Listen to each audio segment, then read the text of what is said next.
Il est enseigné que l'une des raisons supplémentaires pour lesquelles, alors que tous les autres étaient sereins, Pharaon, lui, était pétrifié de crainte devant Moshe Rabbeinu. Pétrifié, en effet. Pourquoi?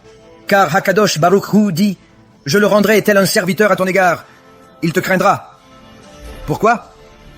Pharaon, le roi le plus puissant du monde à cette époque. Pourquoi craint-il Moshe Rabbeinu?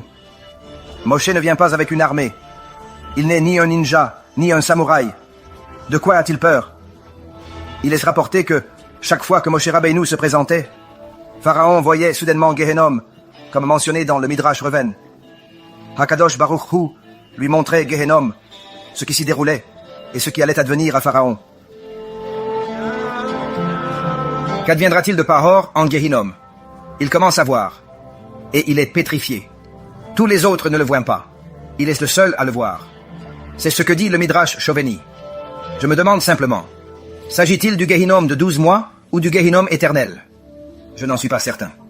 Mais l'essentiel, Rabotai, est qu'il est très très important pour nous de savoir qu'il y a une conséquence à nos actions. Il existe une conséquence à nos actions.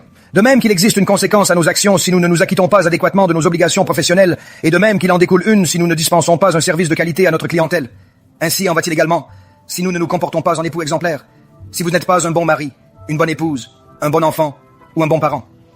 Toute chose dans l'existence porte en elle une conséquence.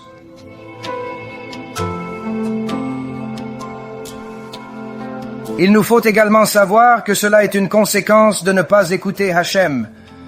Mais lorsque je dis ne pas écouter Hachem, je ne veux pas dire « Oh, transgresser le Shabbat ». Non, je veux simplement dire ne pas s'efforcer d'être un tzaddik tamim, ne pas s'efforcer d'être juste, d'être un tzaddik ou une tzaddikes et tamim complet avec Hachem.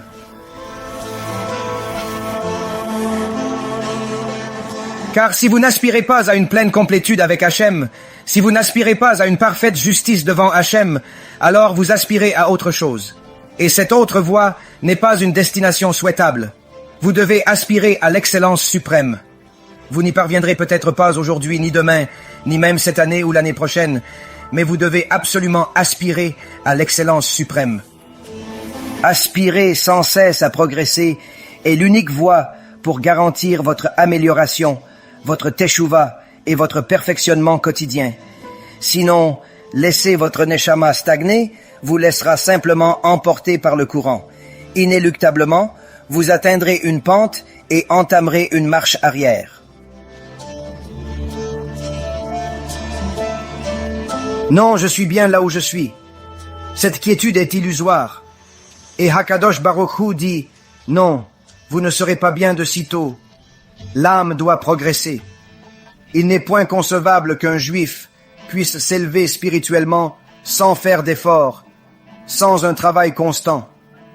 Il vous faut aspirer à être Ish Tzadik Tamim, une personne juste et complète, homme ou femme.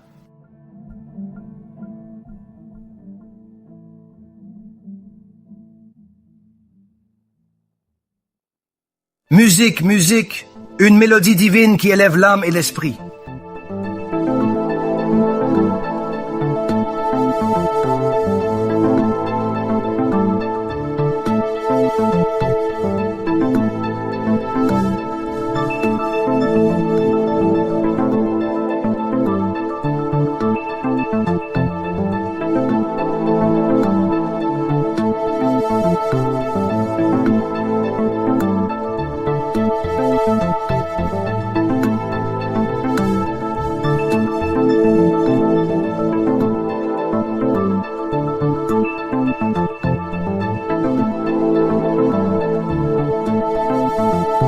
Je vous remercie infiniment pour cela.